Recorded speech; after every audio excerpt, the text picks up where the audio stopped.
You're listening to the AFTERBUZZ TV Network, now the largest new media platform on the web, and your #1 source for after-show entertainment. Very good, Dean Johnson.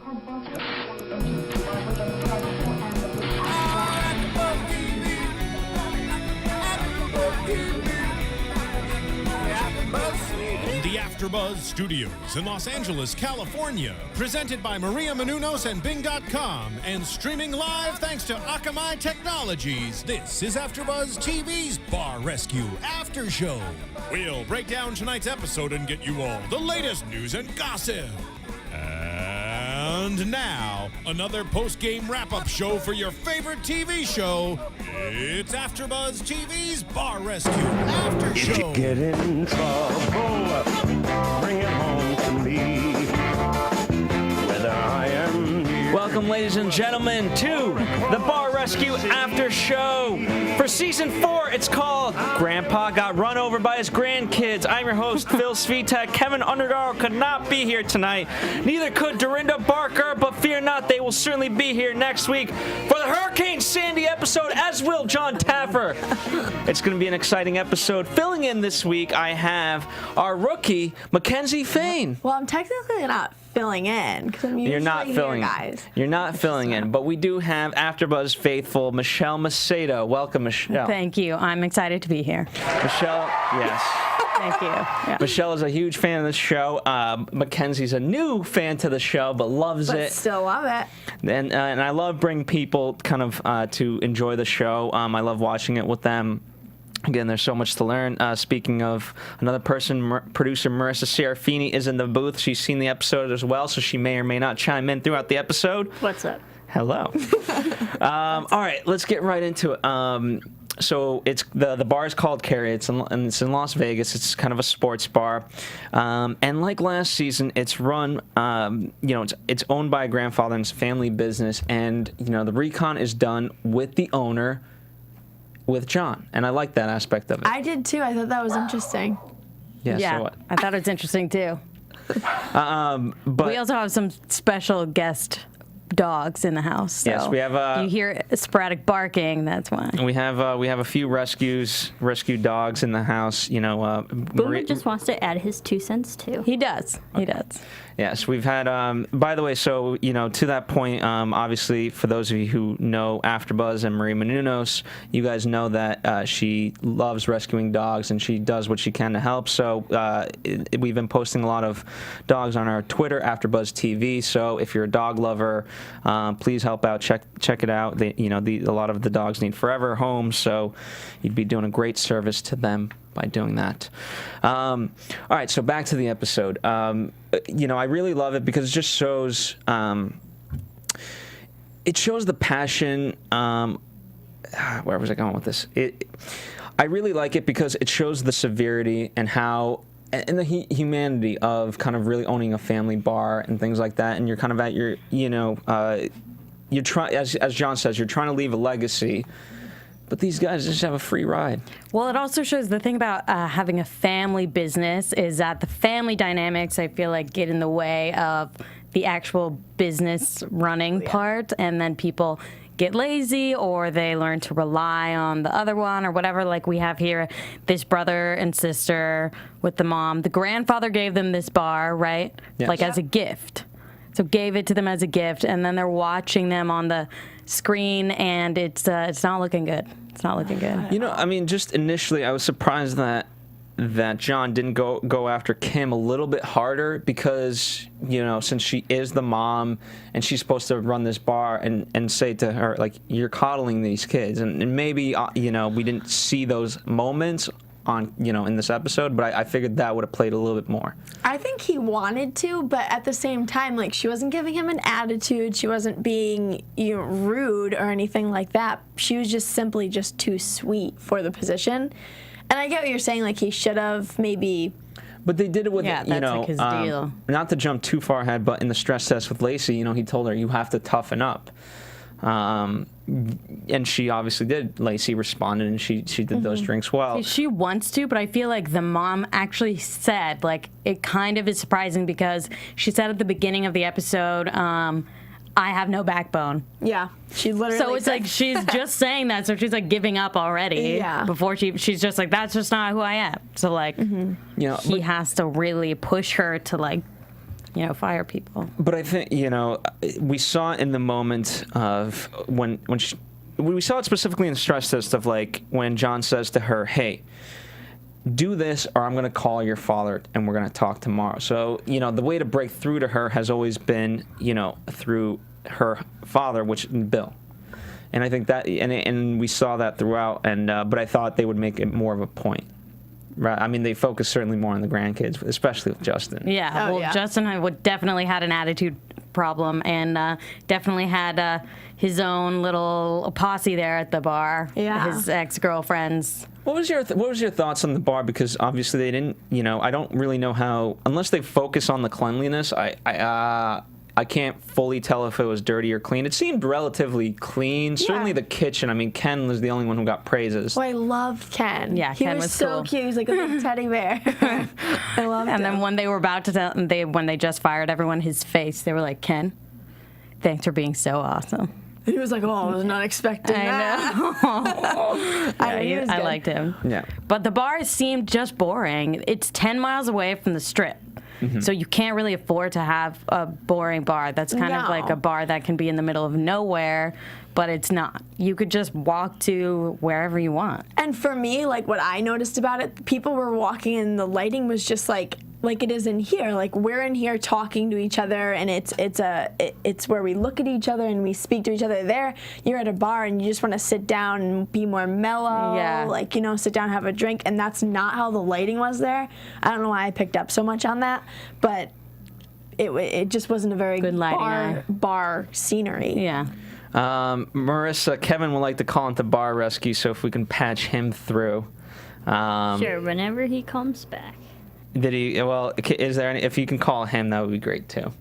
One way or the other. But I really liked how John Taffer. Whenever I see at first all the people either like stealing or doing something, or guys like Justin, I get really excited to see John Taffer yell at them. Oh yes, he's very intimidating. Totally. But then at the same time, he's so forgiving, and we'll get more into that though. Yeah. Right? yeah, I mean, I think all in all, John wasn't as angry as he normally would be. Because I believe we do have Kevin. Hello, Kevin. Hello, everyone. Hey, Thank you Kevin. for having me on. Hi. So we're gonna go. Have you seen the episode? Yeah, I'm right at the renovation. We're about to have the big reveal. Okay. Well, that's anyway, but get me up to speed. I don't want to interrupt your flow, but I definitely have a lot to say. We're just talking about the recon and, specifically just kind of going over all the characters and how it was my reaction that he didn't go at Kim as hard as I thought he would, given that she's the mom and obviously the backbone of this bar. I think he, again, felt so sorry for the old man. I think John just has such a soft spot for people that have earned it in life and that are being taken advantage of. And I feel like with the mom, I think he knew she was so weak, Phil, and so soft that I think it would just be like beating a sad older dog. I don't think.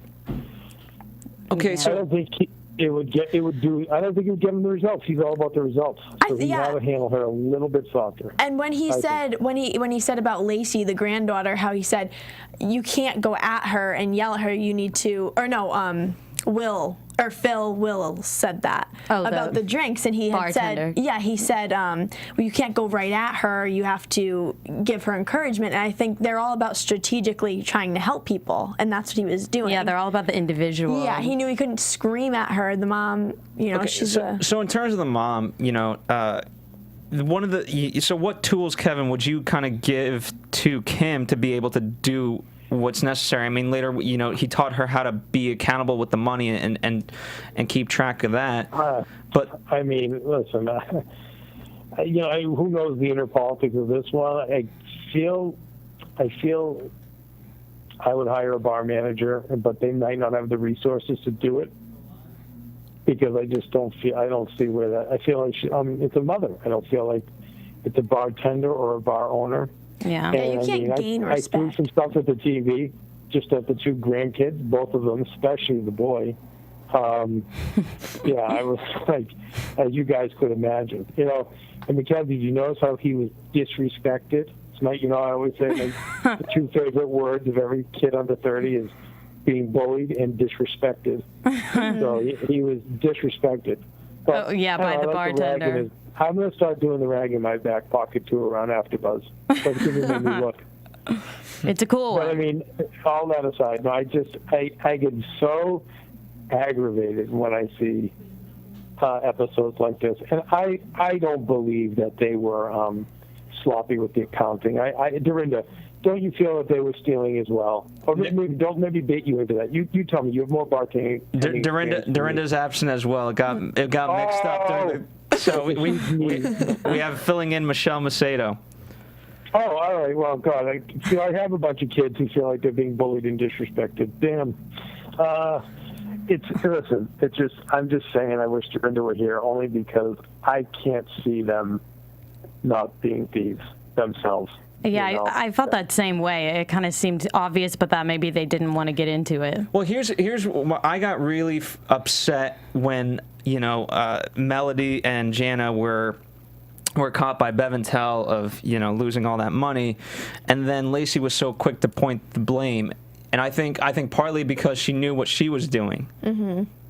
You get the heat off her, maybe. Yeah, maybe. I picked up on that too, for sure. Because if you think about it, they were so they were disrespectful to their grandfather and the mother. So if they were that disrespectful, they have no problem taking money. Yeah, I don't think so either. If they don't think they're going to get caught, which they clearly right. did. I think when it becomes a free for all like that, it's just we learned in the more than in the bartending business, but I was in the carnival business for 10 years, and we were a cash business, and that's the one thing we'd always say is like it's just too great of a temptation. So when you have a system that's that sloppy, it might not be calculated, but I can't see them not saying, oh, okay, I'll take this, I'll take that, and then you always rationalize, well, I work so hard, well, I'm carrying this place, and $20 won't do anything. Maybe it was too many battles for John to fight at once, and you know what?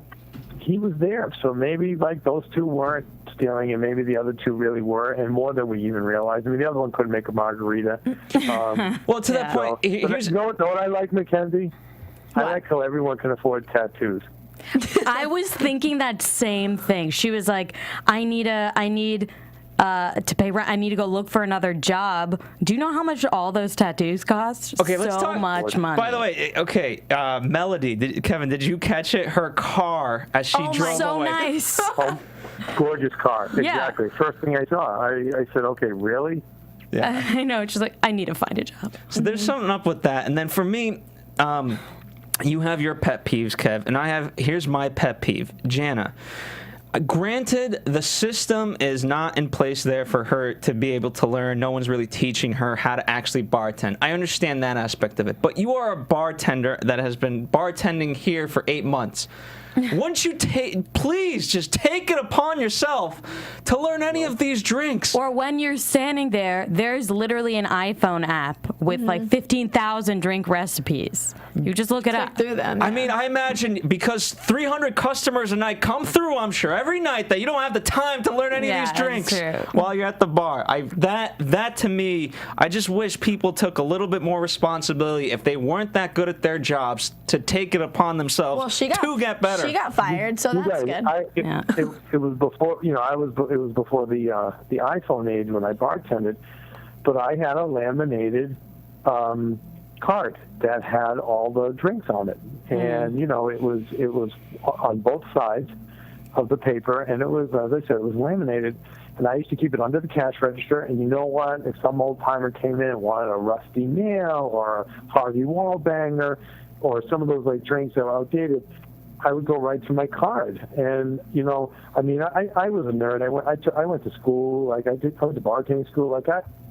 It's just, again, I don't know. Yeah, I'm with you, Phil. I'm totally with you on that. But I've seen the renovation. It does. I mean, I know you guys will get into it. I knew the renovation would go well, but definitely aggravated with these two kids. And again, I also think, who thinks that he's not going to try and sleep with that new waitress? Oh my God, I know. That's actually, I wrote that down, and then he said it. That was the first thing that I wrote down when she walked in. And then I was you saw like, her great. face, and she's like, "Yeah, I don't know if that's Yeah, gonna I know. happen." It's like, oh man, what did he just bring into this situation? But was she there to stay? I think Yeah. so. She Yeah. was? I'm sure. You know, it's a bartending job in Vegas. It's a good job. I mean, I don't know. I feel bad for the old timer, and I know John did too. So it's. Well, again, he's got to fix the people, you know. Yeah. But like. And I liked how he started off. He brought everyone in, and he said, "Listen, the checks that your grandfather has been writing you are not for the business; they are for charity." Yeah. He's just losing money. That's all it is. Yeah. Right. And I was relieved it was only $5,000 a month. Yeah. I mean, for a guy who put up $4 million, you know, he probably was very successful in business. Yeah. You know, so I'm glad he was only losing $60,000 a year. But anyway, like I said, I was dying to call him because the two kids were just, I don't know. All the kids, by the way, his daughter and her two children were all just, except for me, have just seemed very spoiled. And again, you only learn from the lessons you pay for. So when you're handed a bar, that's what you're going to do. And when you're the two kids who are, working for the mom who's handed a bar, that's what you're going to do. Mm-hmm. Yeah. So, I mean, it's bad enough where the people who earn their own money to buy the bar, still fail. But when someone's given a bar, it's what's going to happen. But that's true. Anyway, I'm going to get back to. Unfortunately, we're taping here all night. We're taping our reality show. But I was like, I have to call in. As I was watching it, I was getting so upset. But anyway, carry on, people. And I'm still. Is next week Hurricane? Next week versus Hurricane Sandy. Yes, and John will be calling in. And we also have the owners of the bar that have made themselves available to call in. So we should probably, you guys, we should.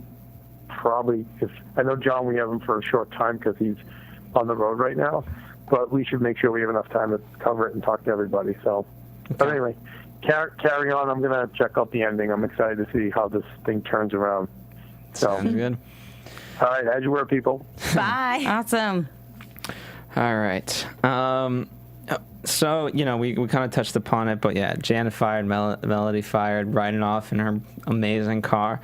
And, but it just goes to a good lesson of, with Ken, he was a little bit worried, but if you just do your job well, you have nothing to worry about. Yeah. And ironically, the only good thing about that place was the food. Mm-hmm. Well, what sucks is that, John was saying about, okay, well, how do you feel to the mom about firing Justin, and obviously that's not really an option, so they kind of went the other way and obviously had to fire those other girls. But I just wanted to bring up a quote for when Justin couldn't handle the stress test and had to excuse himself in the back room for the rest of the night, leaving his sister out there to fend for herself.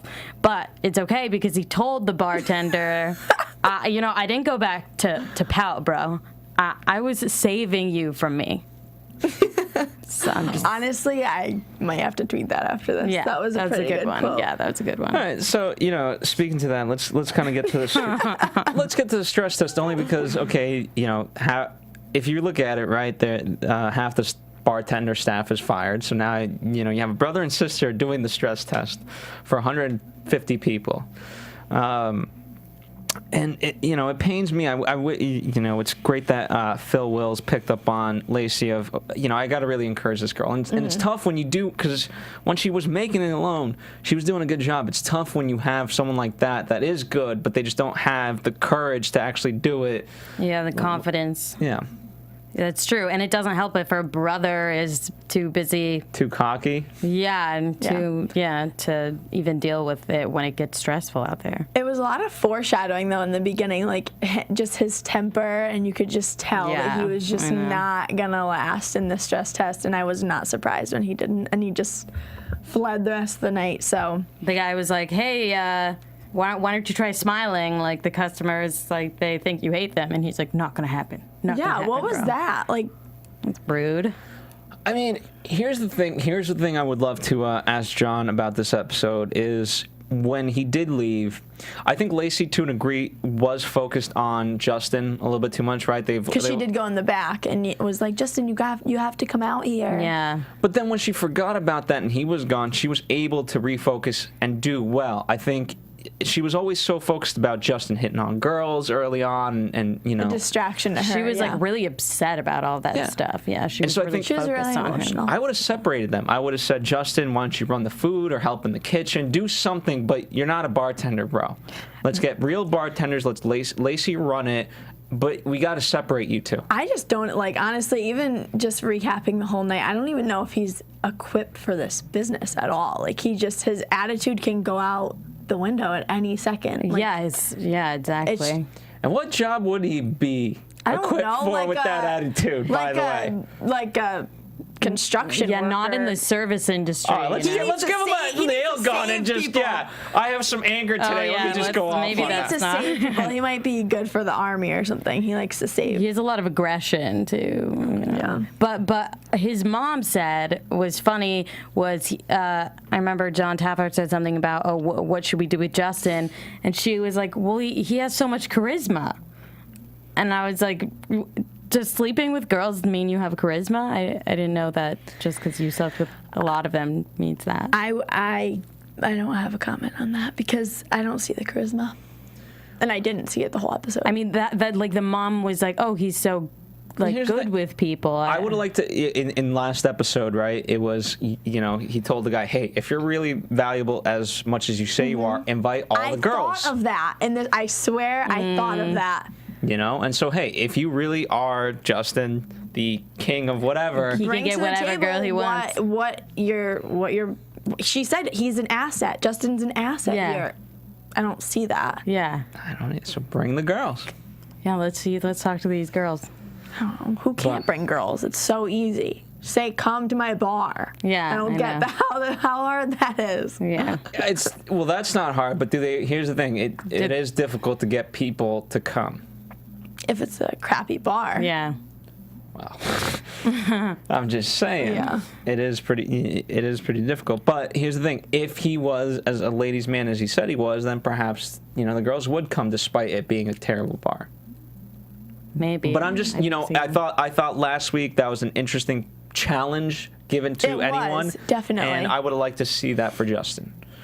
Anyway, yeah, but I also do think having them, I thought Lacey, once Justin was gone, that's what elevated her to be able to do well. And you could tell she was very genuine in what she was doing. And even just throughout the whole episode, like, he wasn't to me. I didn't buy anything that even at the end when he was, I don't know, I guess I'm going ahead a little bit, but he started to pick up his self and be a good bartender or whatever. But I didn't even buy it the whole entire time. And Lacey did. She made the drinks and she was going and she was putting the tips in the right place and blah, blah, blah. Like, she did a good job. And you could tell she wanted to be there and she was doing it. So yeah, maybe that's my difference, that she wanted to be there. I don't know if he wanted to be there. It didn't really seem like it. What I loved about the stress test is the fact that, you know, obviously we don't speak to it enough, but the fact that obviously when people are watching the stress test as a customer, you're noticing, okay, like,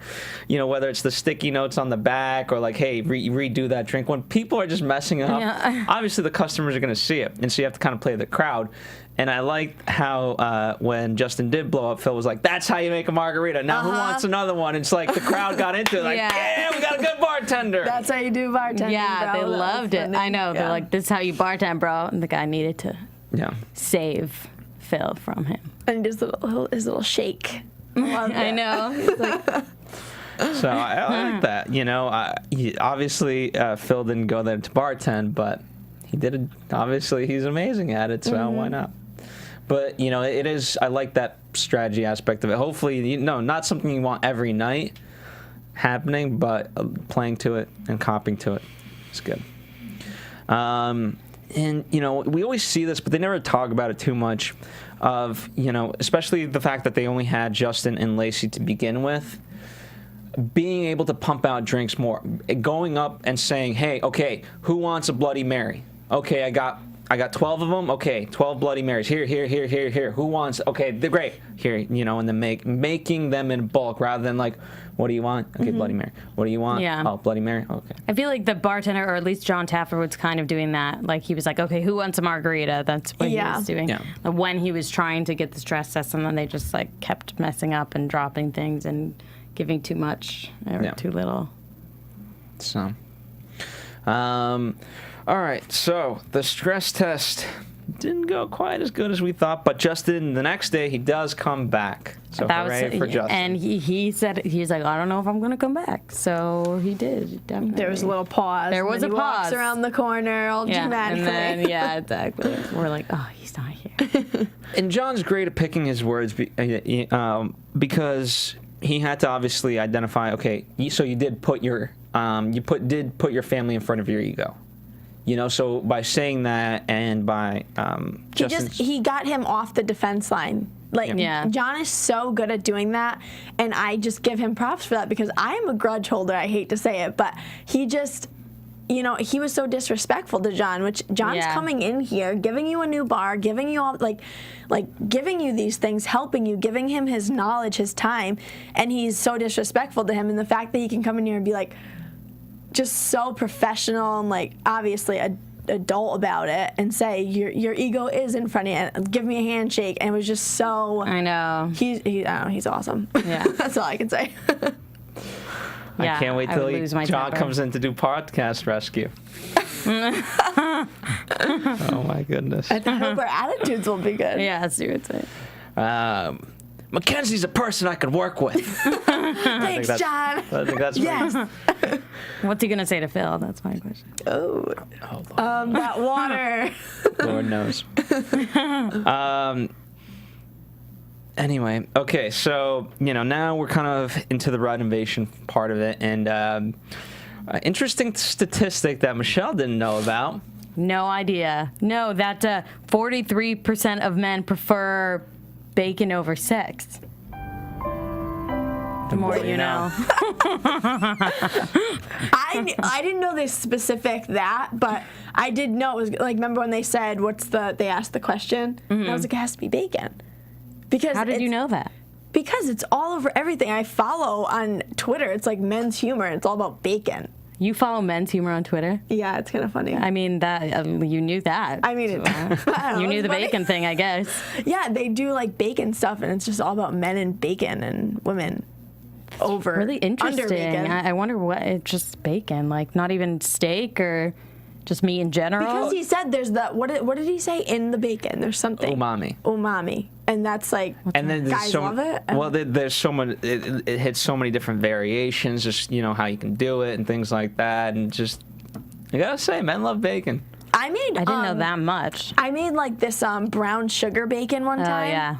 Oh my gosh, it was like candy. Yeah. It was so good, and it was filling because it's obviously bacon, but it was good. So there you go. Go out there and make some bacon for your man. Because they're bringing home the bacon. Females, I'm sure, like bacon too. I want to bring home my own bacon. Yeah, but he can bring home some too. Yeah, then the bringing home the bacon metaphor really came into play. Yeah. I knew it would after that. I loved the bacon idea though. Bacon was a good idea, and I don't know who wouldn't want to go there. I would. I still want to. Set it apart for sure. And I like, with Ken, we got this bacon thing, and Ken knows how to prepare. He knows how to make the food, but it's just those minor touches, right? And even you guys said it, like tilting the sandwich, and then both of you guys looked, and that does look better. Mm-hmm. And when Ken made the sandwich, it didn't look. It just looked like, I could have made that or something. Yeah, like. Okay, like that's, but it really did help when he like cut it up, and it really is all about like it's so much about presentation. You can see the tomato, so that was you can see the tomato in the bacon. Like, that really makes me want to eat that sandwich. That accent. Yeah. Shout out to Brendan Collins, who was the chef this week, chef expert. So I love Brendan, great guy. Yeah. Lots of tips. So you know what? I think if you're a guy listening, by the way, and you want to prepare a meal for your female and you're not the best cook, make it presentable. Yeah. That's a great tip. Also make it edible. Wow. Make it lobster while you're at it. I'll add that. That could go very wrong. Why? Because I feel like lobster can. Oh, I love lobster. It's good. I'll eat lobster. If you can't cook. All right, Mackenzie loves lobster. If you're listening. All right, moving on. Away to my heart, lobster. Okay. So send lots of lobster. Okay, so Mackenzie, you pointed out the fact that you like the B-roll of them actually building the bar, which for you haven't really seen that much of. No, I haven't. Did they use Every now and then, I mean, we see more. Sometimes we see more. Sometimes we see less of them actually building it. Because that's a huge part of this whole thing is them actually renovating this whole entire place, and I just like to see their hard work and appreciate it. I guess it's a lot. It looked like it took a lot of work. It did. They had to change everything. It turned out awesome. I love seeing John when he's not in his suit, when he's kind of supervising the whole thing. I love seeing him in those moments. Yeah, because then you can really look at it and say they're really just pulling up their sleeves, making this happen in 4 days. I know. How long do they have? They have for the actual remodel, they have probably around 36 hours. Oh my God, that's just crazy. ridiculous. That's crazy.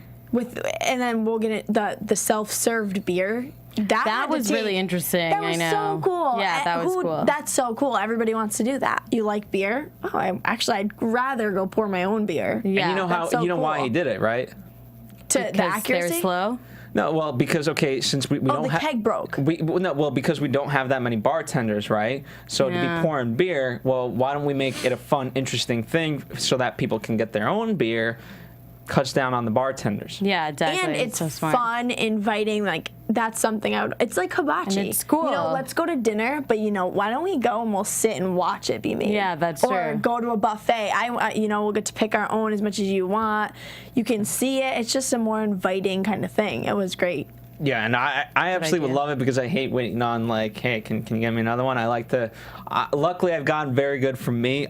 Even if I have a half glass, I know how to pace it out depending on the timing of the bartenders. I'll be like, all right, give me another one. So you're a good alcoholic. That's what you're saying. I'm a good alcoholic. Okay. But if I have the ability to get my own drinks, that's even better.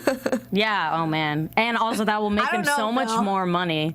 Because people would so much rather, if they can just refill it. Let's say Phil is a heavy drinker and he could just refill it 20 times. Let's say. Yeah, let's say. And it's just that's actually really a good smart. point. The only downside is you do have to monitor people's intake of alcohol. Yeah, that's true. I'm sure that if somebody's being disruptive, someone will be able to See, I don't really know.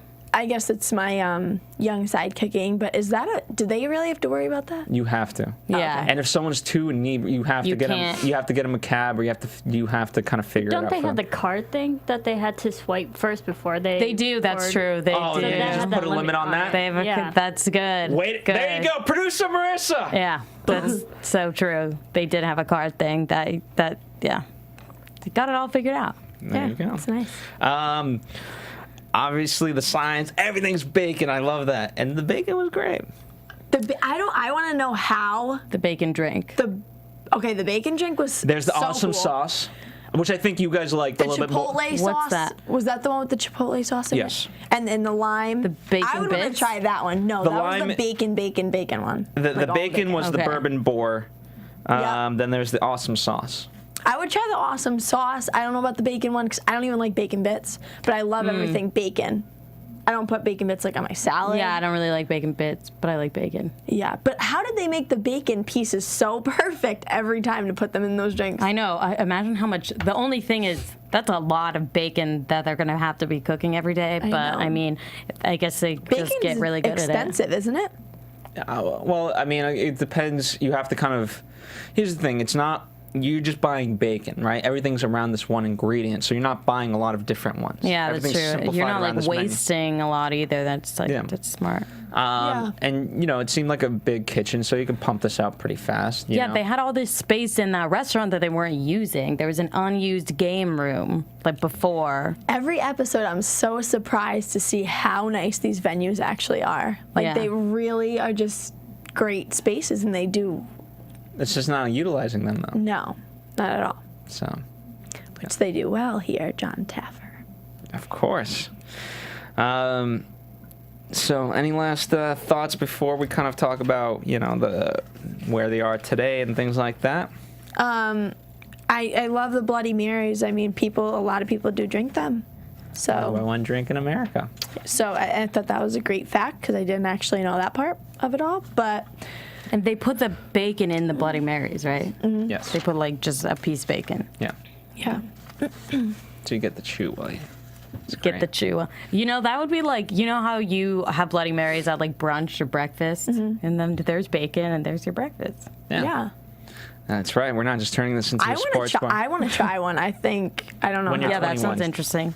Oh. Okay. Yeah.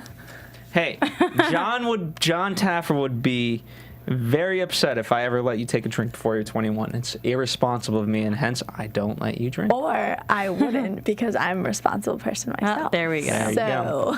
There you go. Anyway, besides the fact that I'm not 21 yet, people. Now everybody knows she likes lobster.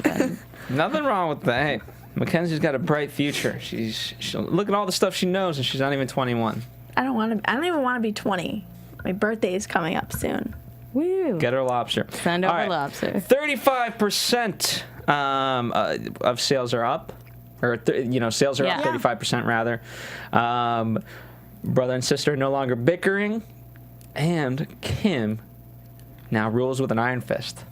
That's hard for me to believe. That's hard for me to because believe, too. If you if you're never putting your foot down, how do your kids, especially your kids, how do they ever take you seriously? That's true. Because here's the thing, I think they needed a few fixes, right? They had no system, right? People didn't enjoy being there. There were no customers really. So, but by fixing those things, I think the irony is I don't think she has to do too much. I think she can do, the accounting and this and that. Now she has a tool to do those things. Now, also, people enjoy working there. So it's not like she has to rule too much, I don't think. But there's still no authority.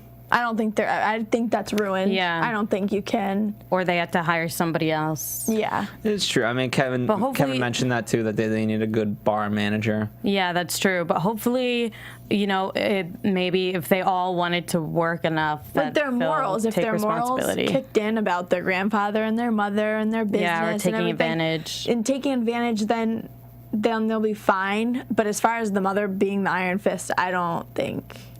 She's not cut out for that. No. I don't think it's her. And she, once you already ruin that with your kids, I guess you could say, I feel like you can't get it back. I feel you could. I worked in a daycare for so long, and with infants, toddlers, and I know those are different than obviously like adults, but just even at that young, like if your parent is letting you hit them or punch them in the leg when they don't get what they want, they're going to keep doing it. They're never going to. What are you supposed to do when that happens? But there's a bunch of things you can do in that. Okay.